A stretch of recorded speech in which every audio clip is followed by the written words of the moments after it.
E aí, gente, a isso aqui. O episódio de hoje é o final. E a gente vai falar sobre vários temas. O título, obviamente, vai falar sobre esses temas, mas também outros. E, essencialmente, também as aplicações do que você aprendeu até agora. Como que você pode ir além posteriormente, né?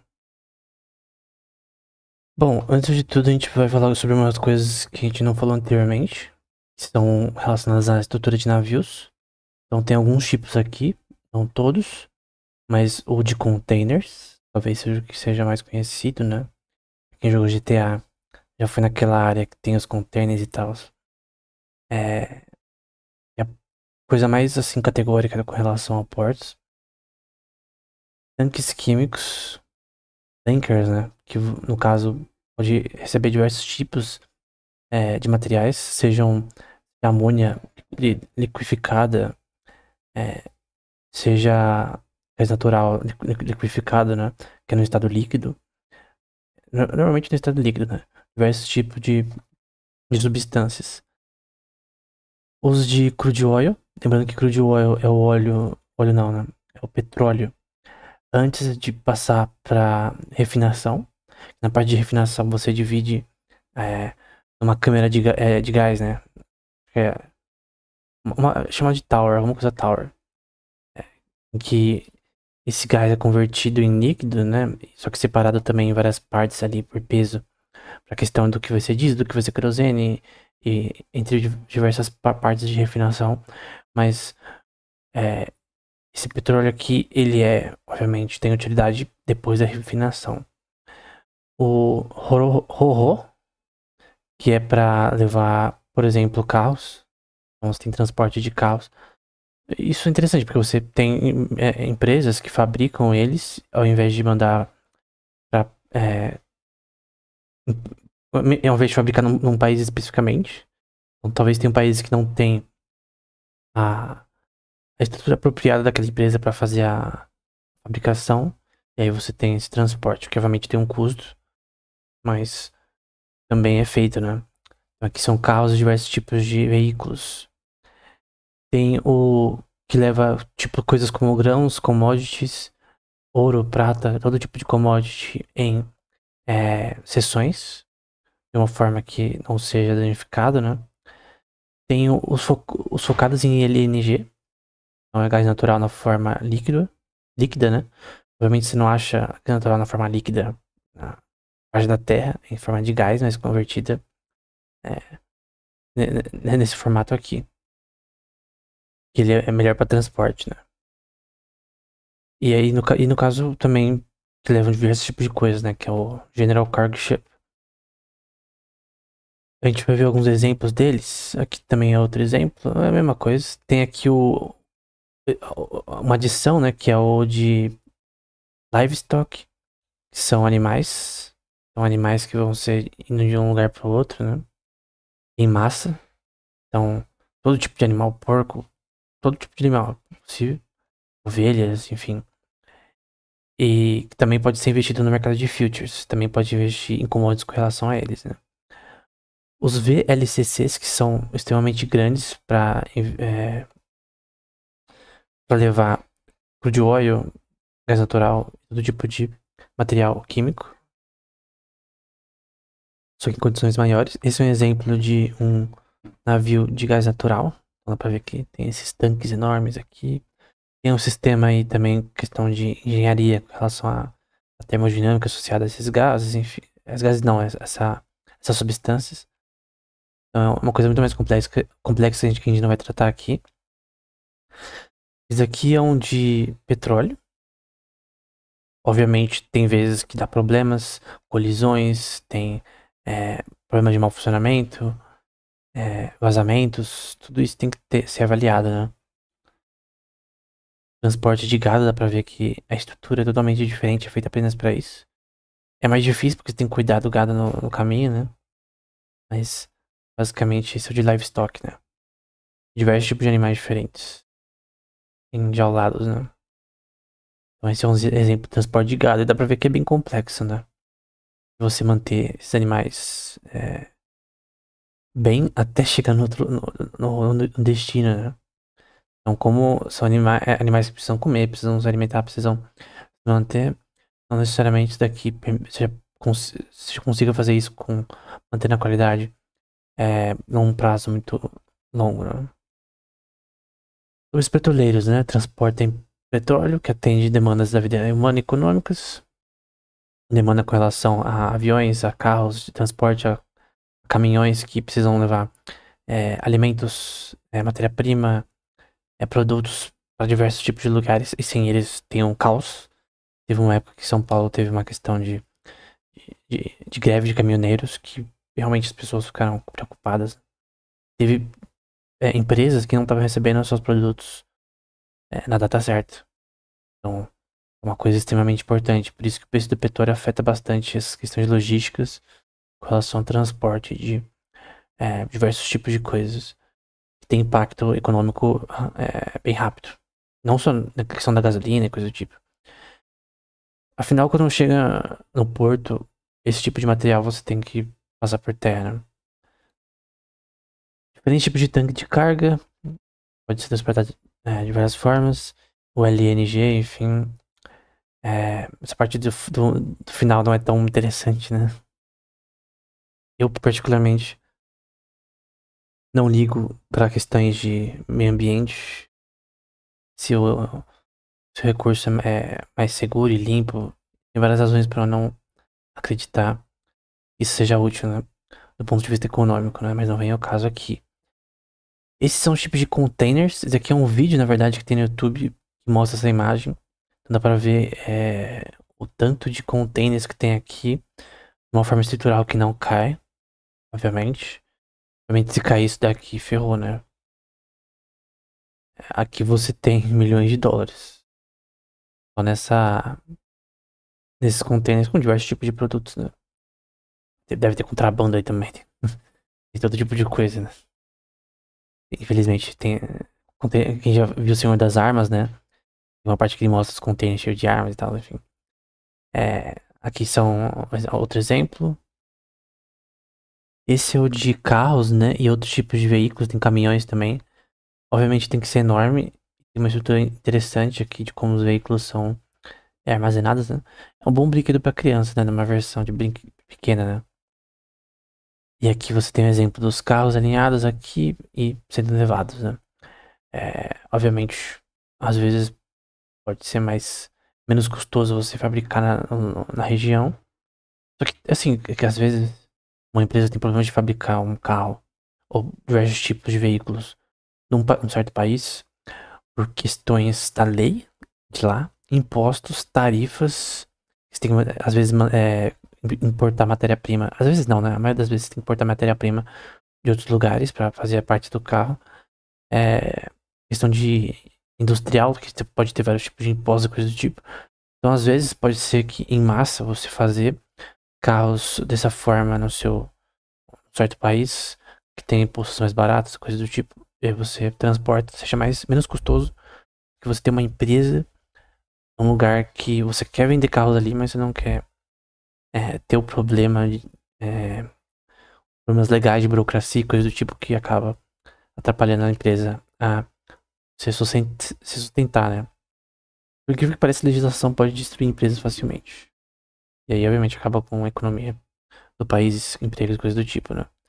Esse é outro exemplo de como funciona. Eles entram por aqui, são logisticamente posicionados de forma a caber o máximo possível. Esse é o VLCC, então é enorme, né? O Very Large Crude Carrier. E aí, esse aqui é de Yunnan, né? Esse aqui é Yunnan, na China. Tem leis com relação à marcação de barcos também. Tem várias questões com relação a isso. Lembra daquelas questões das zonas econômicas e coisas tipo, o foco aqui é transporte. Então, naturalmente, não tem tantos problemas nesse sentido, porque você não tá pescando, você tá levando coisas. Então, basicamente, obviamente você não pode ficar parado numa baía de um país pra sempre ali. Você tem que também ter certas regras. Esse aqui é o de commodities, que ficam nesses compartimentos aqui, com seções, né? e formas de cuidar deles. Tem questões também de refrigerados que a gente vai ver. Eu não mostrei já de aviões refrigerados, eu tinha um aluno na aula de informática, e ele trabalhava numa empresa com relação a transporte de legumes, verduras, coisas do tipo, né, alimentos nesse sentido, que eram refrigerados, só que era de avião, cargueiro. A gente tem um custo e o peso que você pode levar é menor. Então, talvez às vezes o custo-benefício seja melhor do que de barco. Questões temporais, talvez. Esse é um exemplo, só que de veleiros ou navios refrigerados, né? Então você tem alguns tipos de alimentos que precisam, além das questões de GMOs, né? Você tem alimentos que duram mais tempo por questões de alteração genética neles, que não causam problemas na saúde, pelo menos não na maioria das vezes. Questões relacionadas à conservação mesmo com diversos produtos, além da questão da refrigeração, né? Para você manter eles na temperatura correta para envio a outros países. Isso era feito mesmo antes da Revolução Industrial. Antes dessa revolução química com relação à termodinâmica e como gerar coisas, né? É difícil ver uma época sem geladeira, né? Sem frigoríficos, mas enfim. Esse é um exemplo de uma foto do Wall Street Journal sobre esses veleiros refrigerados, né? Então vocês têm esses compartimentos, as caixas, na verdade, tudo refrigerado para manter qualidade. Obviamente, isso daqui é a utopia, né? Nem sempre tudo vai dar certo como você acha, né? Pode dar problemas no caminho, você perde a carga, aí se envia da mesma forma, que se ferra, enfim. Aqui é um exemplo de cold shipping, né? É sobre esses barcos refrigerados e a demanda por comidas frescas, né? Embora uma coisa congelada por muito tempo não é fresca, não. Mas naturalmente você quer. O que eu entendo por comida fresca, por exemplo, de restaurante, é algo que não é congelado, né? É algo que você compra no mercado ontem, hoje, lá na peixaria, na pesqueira, pra servir no almoço e na janta, por exemplo. Então, se é congelado, não é fresh food, tecnicamente, né? Embora eu sei que é necessário comida congelada também, nesse contexto. Embora a qualidade não permaneça, né? Alimentos congelados. Então aqui é apenas um exemplo de um site no Always Online de questões com relação à infraestrutura para manter. Isso aqui é muito mais complexo do que isso, tá? Mas para manter a temperatura de certos tipos de compartimentos diferentes, né? Então cada tipo de alimento, frutas, que tem, parece que é coisas medicinais, cada um com uma certa temperatura. Obviamente um não pode inferir com o outro, né? Então, você tem válvulas separadas que vão regular questões aqui de circulação, questões termodinâmicas, né? Aqui é a parte de resfriamento, gás que em relação a isso, compressores, água que está sendo congelada, enfim, é uma questão de termodinâmica, né? Aqui é o PVT, né? Vamos PVT que você aprende em física, termodinâmica, né? Se eu lembro a temperatura, pressão e densidade, não lembro exatamente. Acho que pede densidade, na verdade. Densidade, temperatura e volume. Densidade, temperatura e volume, se eu não me engano. Com relação a esse sistema, né? O PVT. Tem também questões hierárquicas, né? Isso aqui eu não vou focar muito. Mas a questão com relação a pessoas que trabalham nesses barcos, né? Então alguém tem que pilotar, gerenciar as coisas. Se for um barco de livestock, né? De animais, é diferente de um ho-ho. Então é diferente. Você lidar com carros e com animais. Ou com questões refrigeradas, né? Você tem que manter as temperaturas corretas e tem que ter alguém para sempre controlar as válvulas e questões de conserto. Então aqui é um exemplo geral. Tem os pilotos sênior, os pilotos e os trainees, os tug masters que vão pilotar barcos e ajudar na questão, principalmente quando você chega nos portos, o barco conseguir entrar no local certo corretamente. Questões relacionadas também a tirar cargas do barco, enfim. Mas no caso o foco é outro, né? Tem a questão de ter um sistema de GPS para ver onde os barcos estão. Então, você tem uma empresa, ou um grupo, uma holding, por exemplo, de empresas de marítimas, e você quer ter um sistema, uma plataforma talvez que você use por satélite, coisa do tipo, para você saber onde o navio está.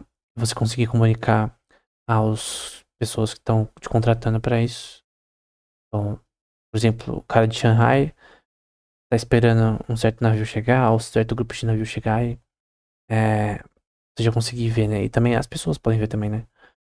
Hoje em dia você pode, pelo Mercado Livre, esses tipos de lojas de vendas, ver onde está o seu produto. E é porque eles têm um controle de GPS muito forte para saber onde eles estão, né? Tem um sistema logístico também que é necessariamente complexo.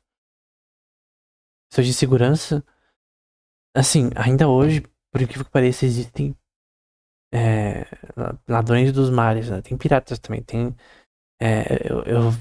não, acho que não vou mostrar, mas teve uma notícia recente que o Iêmen tacou mísseis, não deu certo, de drones, né? Num barco naval americano. Então não é um. Trabalhar nessa área não é tão seguro assim não, quanto parece. Sendo um mar ali seguro, não é, né? Não é tão simples assim não. Esses aqui são os tugmasters, né? Ajudando aqui o navio a atracar no porto. Aqui um exemplo. No porto em si, né? Que você tem todo o sistema de gerenciar esses containers que são enormes e pesados. E conseguir fazer a logística para ele ir pra onde tem que ir. Obviamente complexo logisticamente, mas funciona. Você não tem somente esse sistema de carga que vai até os portos, mas tem o sistema de distribuição. Então, o que chega da China, ele passa por sistema de distribuição, por exemplo, do Mercado Livre, de logística, né? De caminhões. Pelo Mercado Livre, pelo sistema da Amazon, por exemplo, que eu acho que já tem também no Brasil. Pela Shopee, por exemplo, cada uma tem o seu sistema de logística. E tá rodando o vídeo, né? Cada um tem sistema de logística associado a aumentar a eficiência do prazo de entrega, né? Lembro até hoje que teve uma vez que eu comprei um mangá do One Punch Man e chegou no outro dia, há uns anos atrás. E isso foi pra mim uma coisa extremamente de outro mundo, né? Porque a Amazon começou a ter uma logística aqui no Brasil e aí começou a ter mais velocidade nas coisas, né? Então, é uma questão de uma cadeia de produção, né? Você tem o produtor, você tem os que estão contratando o fornecimento, que vão passar para as empresas, tem o setor de distribuição. São várias empresas, não uma só, que afetam tudo isso, né? Então isso aqui é parte do processo de ir pela terra para essas empresas de logística para distribuir para diversos outros lugares, né? Eu vi até um documentário mostrando a vida de, por exemplo, de entregadores na Coreia do Sul. Tem pessoas que focam em entregar coisas. Só que essa é uma escala da cadeia de produção, ainda você tem muitas outras, né? Aqui eu quero falar da aplicação do curso na sua vida, porque eu, eu penso pessoalmente, quando você faz um curso, principalmente que você foi até aqui, né? Então você já foi até a aula 11, que significa que você se interessou por isso, né? Então, se você veio até aqui, você se interessa por esse tema, né? A tendência, eu faço muito cursos online, né? A tendência para as pessoas é não passar da terceira aula. Então, se você veio até aqui, quer dizer que você gostou do tema, né? Então, a questão é que tudo que eu falei pra você é o básico. E é uma coisa que você consegue agora entender como as coisas funcionam. Não é o suficiente. Eu não falei nada sobre economia, sobre a teoria de ciclos empresariais de Von Mises. Eu não falei sobre inflação, não falei sobre nada disso. Não falei sobre como Tem vezes que questões geopolíticas afetam o preço de petróleo. Então, pessoas tentando fazer bloqueio do Golfo Persa, por exemplo. Tem tensões geopolíticas que aumentam o preço do petróleo, que afetam o seu investimento em futures, que eu vou falar posteriormente. Então a questão é, aqui um exemplo eu vou mostrar na prática depois, do aumento dos preços, ou flutuações de preço do petróleo, esse aqui de 2024, do mês passado, com relação à guerra da Ucrânia, né? Pra quem não sabe, o começo da guerra da Ucrânia, eu acho que depois de 6 meses, teve um grande aumento no preço do petróleo e afetou diretamente o Brasil. Provavelmente você soube as notícias. Pessoal, quando as coisas afetam as pessoas diretamente, é, você vai lá no posto, você acha que o cara do posto tá te roubando, e na verdade aqui é toda uma cadeia de produção que tá afetada. Por isso que não tem como um governo fixar preços, porque a causa dos preços aumentarem não é que o cara do posto é mau, o cara do mercado é mau, é outras razões. Então, geopolíticas afetam preços. Isso é algo claro. E a questão é como que você consegue agora, que você sabe o que é o Mar Cáspio, onde fica o Mar Negro, como você consegue agora entender como que isso pode ser útil para você entender o que está acontecendo? Seja do ponto de vista de investimento, seja do ponto de vista de entender sobre economia, seja do ponto de vista de você trabalhar no setor de logística, ou N coisas, ou por curiosidade. Então, aqui digitando o Mar Cáspio, algumas notícias recentes, né? Por que o Mar Cáspio está secando? Não sei se é verdade.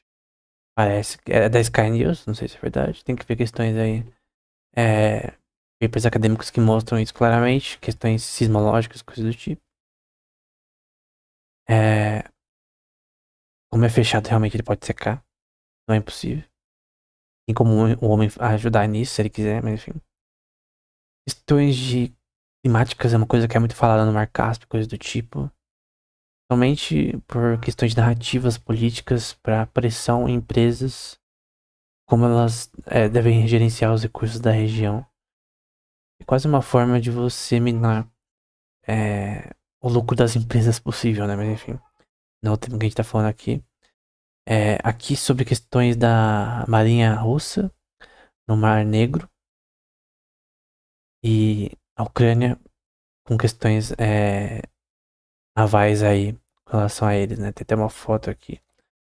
Então tudo isso tem a ver com narrativas, né? Esse aqui é um tema chamado Narrative Economics que eu falei sobre no nosso curso anterior sobre a nova economia austríaca, né? Que acho que tem umas 11 aulas, parece. Sobre o Mar Negro, né?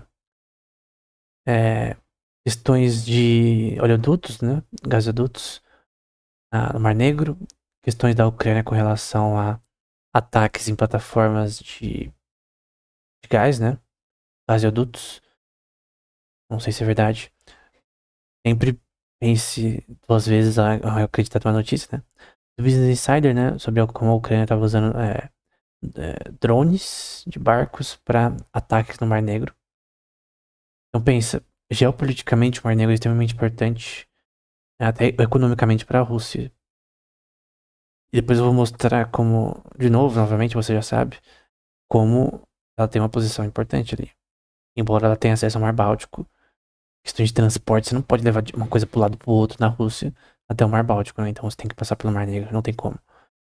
Pode até ir pelo o Mar do Japão, né?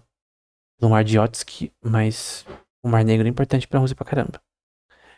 Ela tem uma posição geopolítica importante ali. Então, obviamente, a Ucrânia tá atacando ali com a ajuda de outros países, né? Tentando minar. É até bom pros outros países, né? Porque os outros países não gostam da Rússia e não gostam que ela tem tanto poder econômico no mundo. Então, naturalmente, isso é bom para outros países, para eles, né? É uma questão de minar os competidores, né? Enfim, outra questão aqui no Mar Negro, né? A Ucrânia lança, né? Drones aqui perto da ponte da Crimeia. Então, lembra que tem o Mar de Azov, ele deságua no Mar Negro, tem o Estreito de Kerch, e ali tem a ponte da Crimeia, conecta a Rússia até a Ucrânia. Se eu não me engano, foi reconstruída recentemente. E a questão é que os ataques ali têm sido constantes. Porque a Ucrânia, ela não aceita que a Crimeia foi tomada pela Rússia. Outro é um barco de combate no Mar Negro. Aí questões de navais, de guerra. Aí você fala, mas o que isso tem a ver com a minha vida? Né? Claro que tem. E isso afeta a distribuição de petróleo na Europa. Não tô dizendo que isso daqui especificamente vai ter impactos na chegada de importações no Brasil. Mas tem possibilidade de certas tretas que acontecem aqui no Mar Negro e outras regiões afetarem a distribuição desse tipo de commodity de hidrocarbonetos no Brasil e aumentar os preços. Pode ser. Não é impossível. Aqui, plataformas aqui atacadas por drones no Mar Negro. No Mar Báltico, eu falei anteriormente sobre como tá tendo aquela treta em Kaliningrado, que é aquela região que não é rente à Rússia, né? Mas que tem uma posição estratégica ali no Mar Negro. Mar Negro não, no Mar Báltico. Basicamente, a gente vê aqui três aeronaves, né? Russas que foram interceptadas por um F-35 holandês. Rússia indo para uma guerra híbrida no Mar Báltico. Navios russos atiram em helicóptero alemão.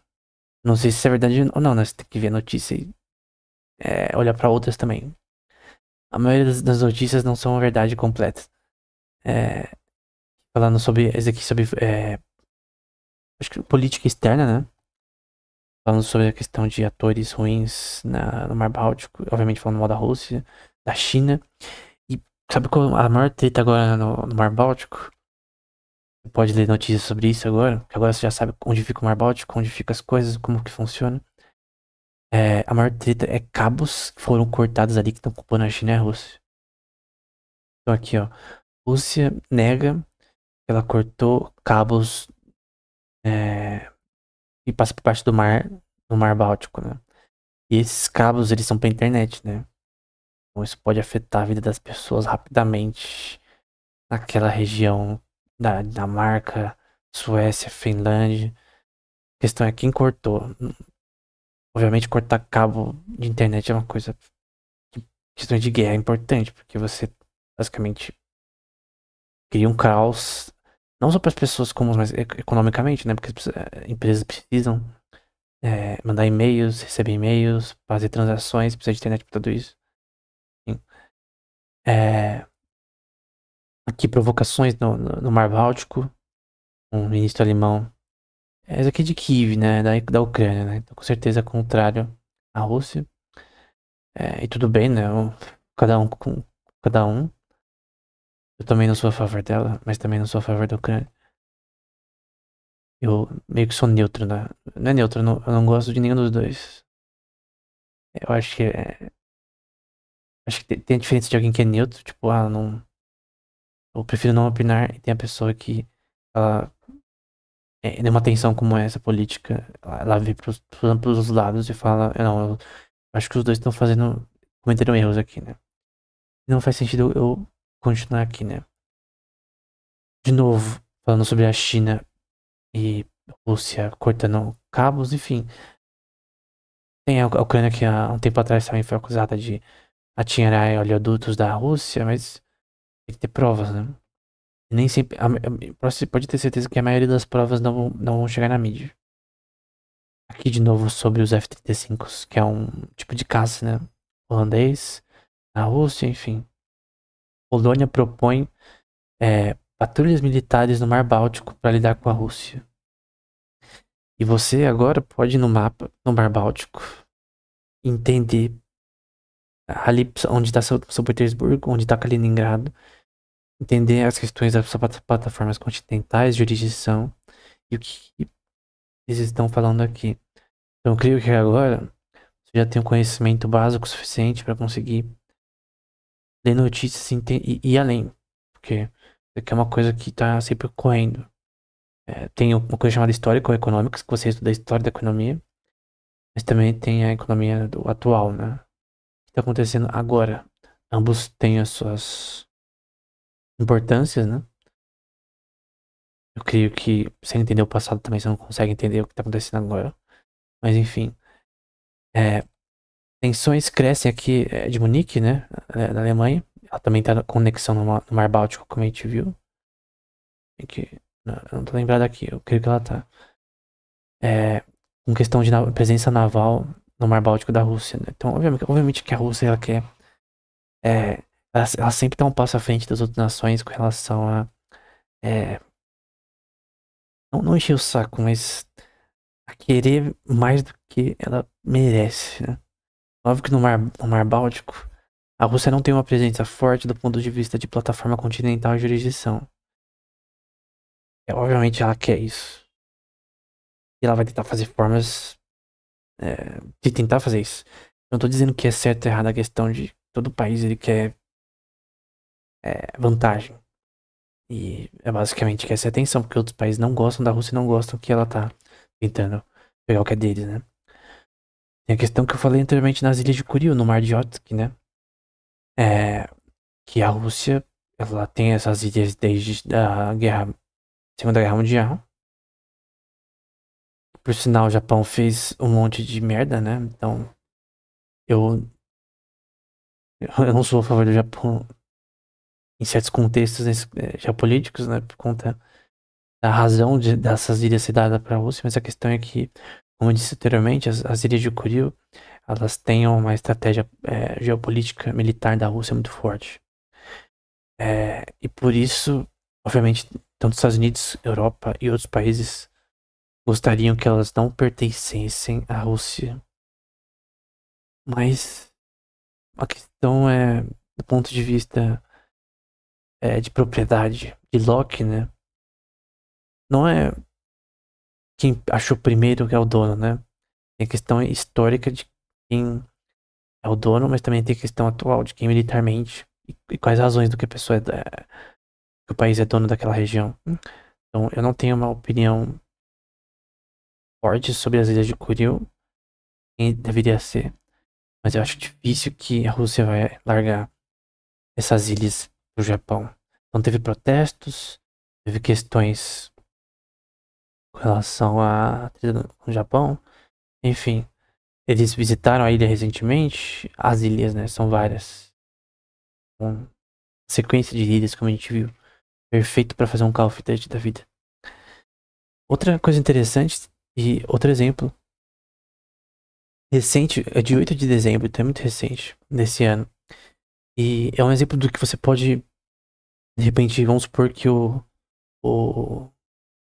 alguém, se visse a notícia na internet ou na TV, não importa, no YouTube, você viu essa notícia, só que agora você consegue entender o que está acontecendo. Então, aqui está falando sobre um possível rival, um projeto de 17 bilhões de dólares, de um possível rival ao canal de Suez, que conecta ao Mar Vermelho através do Egito, passando pelo Golfo de Suez até o Mar Mediterrâneo, o que não parece ser tão útil para o Iraque em questões de transporte, porque você tem que passar pelo Golfo Pérsico, que é uma seção pequenininha que o Iraque tem ali do Golfo Pérsico para passagem de barco, com relação ao Kuwait e outros países ali. E aí você desce o Golfo Pérsico, vira pelo Estreito de Al-Mandab, você passa pelo Estreito de Hormuz, depois vai pro Estreito de Al-Mandab, você sobe o Mar Vermelho, passa pelo Canal de Suez e vai até o Mar Mediterrâneo, né?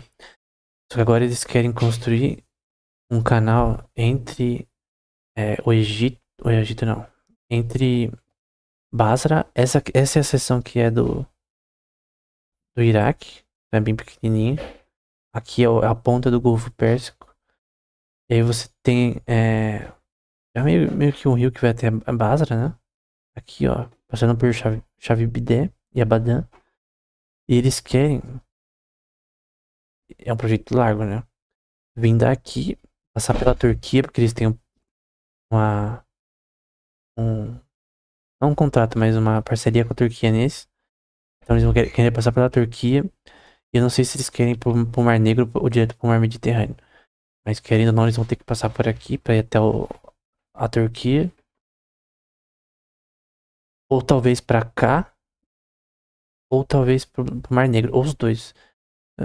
Então eles vão ter que abrir terra, obviamente custa dinheiro pra caramba, que nem fizeram no canal de Suez, pra ir daqui até essas regiões. E o Iraque quer fazer isso pra ele não ter que ficar dando a volta, passar como eu falei, pelo Mar Vermelho e até o Mar Mediterrâneo. Então é um projeto muito grande, né? Não sei exatamente como que vai ser, porque não mostra nenhuma imagem de como vai ser a formatação desse projeto. É mais audacioso que o canal de Suez, dessa extensão, e também pela questão de, não só de custo, mas nem só questão de custo-benefício, mas como isso vai ser importante para o transporte de hidrocarbonetos, né, do Iraque. Questões de logística. Então a gente tem aqui, conforme relatado pela agência Anadolu, o ministro de Transportes do Iraque disse que o porto vai acabar de receber grandes navios até 19,5 metros e economizar de 12 a 15 dias no tempo de viagem, em vez de você ter que ir pelo Golfo Persa, Mar Vermelho, Canal de Suez e blá blá blá, né? Então é mais rápido, né? O projeto recebeu apoio de vários estados influentes, como o governo dos Emirados Árabes e do Catar, que assinaram o memorando. Então, além disso, tem a questão que é uma questão internacional. Então, não, pelo menos foi dito na notícia, né, por um dos membros aí que estão associados a isso, que não tem nenhuma razão política com relação a essa construção. Eles vão financiar, eles fazem o que eles quiserem na terra deles. Parceria entre a Turquia e a Arábia, e não entre o Iraque. E isso é extremamente interessante, né? Tem também a questão de investimentos em empresas no setor marítimo, né? Então, tem empresas que podem ser aqui, Starbook Carriers, Global Ship Lease. A gente mudou de tema, na verdade, né? Empresas de investimento que podem ser relevantes para alguém que conhece do setor investir, né? Você pode ver que algumas delas estão na Nasdaq, na NYSE, enfim. Então tem vários tipos de empresas no setor marítimo que você pode investir, né? Tem que, obviamente, saber sobre ela, saber sobre investimentos e um básico sobre finanças e economia. Então, a questão é de você conhecer um setor suficiente para você conseguir investir de forma consciente, né? Seja você de um hedge fund, de um banco ou pessoalmente, né? Então, a Kirby Corp, a Inegas, LNG.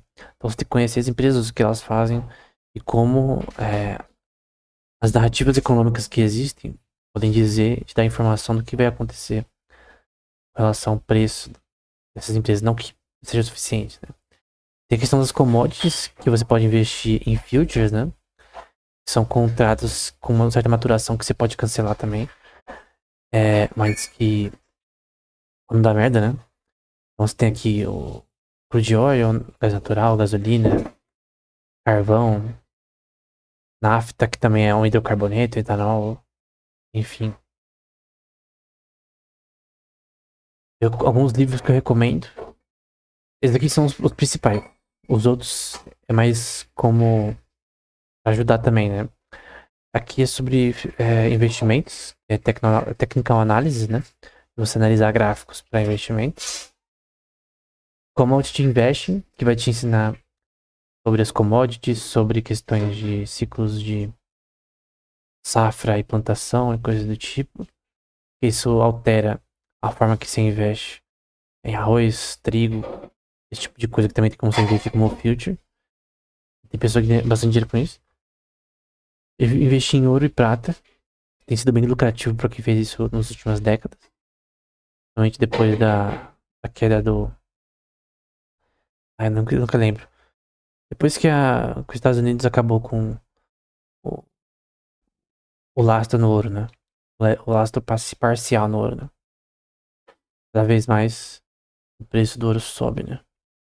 Assim como é da prata. Se você quiser ir além também, porque você tem que entender questões de economia, tem o livre mercado e seus inimigos, do Von Mises. O princípio de economia do Karl Menger, que você pode comprar em português, obviamente. Porque isso aqui é tudo tradução, né?